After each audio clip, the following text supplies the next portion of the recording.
Para você, o Tarcísio, desde o início, errou. Por quê? Exatamente, porque a liderança, Daniela, a qualidade da liderança se vê nesses grandes testes. E o governador Tarcísio de Freitas não passou bem pelo teste. Primeiro, desde aquele momento que ele colocou o boné, era um boné de um nacionalismo alheio, você não tem que assumir, além do mais, fazer a América grande de novo, como a gente está vendo, e dava para saber antes, era em detrimento dos outros países, inclusive o nosso. Então, ele colocou esse boné, está errado, e depois disso, quando aconteceu a primeira ameaça, agora, na semana passada, a primeira ameaça do Trump, ele apoiou e falou, com a palavra, o presidente Trump. E depois, no segundo momento, quando a ameaça se concretizou com as tarifas, ele ficou em silêncio ou ficou andando em zigue-zague. Ora, culpava o governo, depois ele falou que ia ao Supremo para pedir para liberar o passaporte do ex-presidente Jair Bolsonaro para ele negociar, e depois agora tenta medir forças com o governo federal, convocando uma reunião na mesma hora. Ele poderia fazer essa reunião se fosse para somar. Mas para dividir, nós não estamos precisando disso, de divisões nesse momento, porque o país está sob risco concreto de perdas econômicas, e isso significa perda de emprego, perda de atividade econômica, prejuízo para os empresários, impostos que não serão gerados, todo mundo é afetado por uma decisão como essa de elevar em 50% a tarifa no segundo maior cliente do Brasil e, mais do que isso, a maior economia do mundo.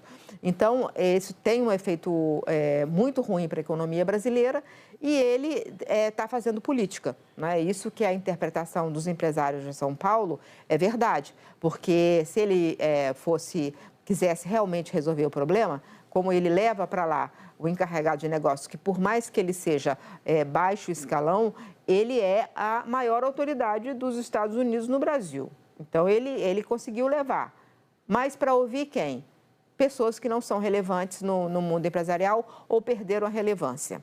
No mesmo momento em que alguém que tem a objetividade do vice-presidente Geraldo Alckmin está reunido com os setores, porque precisa reunir com os setores para saber exatamente quem precisa, quem está sentindo o quê. Por exemplo, as frutas, né? Está com o seguinte problema, a fruta, manga, né? Não consegue exportar a manga, e a manga está na hora de exportar. São produtos perecíveis. Mas a indústria tem fatores concretos. Ele tem que saber se ele vai importar um aço, por exemplo. Eu vou importar o carvão dos Estados Unidos para manter minha produção, ou eu vou reduzir a produção? Como é que eu reduzo a produção de aço? Como é que eu faço com autoforno?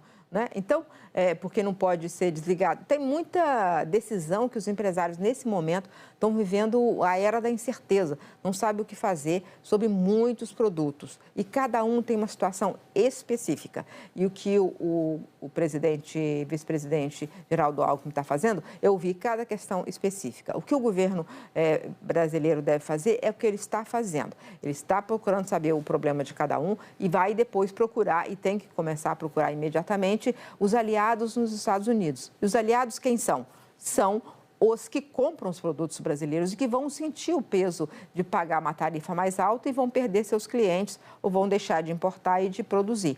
Então, esses podem pressionar o governo. O governo Donald Trump, o único que o presidente ouve são os empresários. Quando ele chega e fala, olha, está atrapalhando o meu negócio, aí ele recua.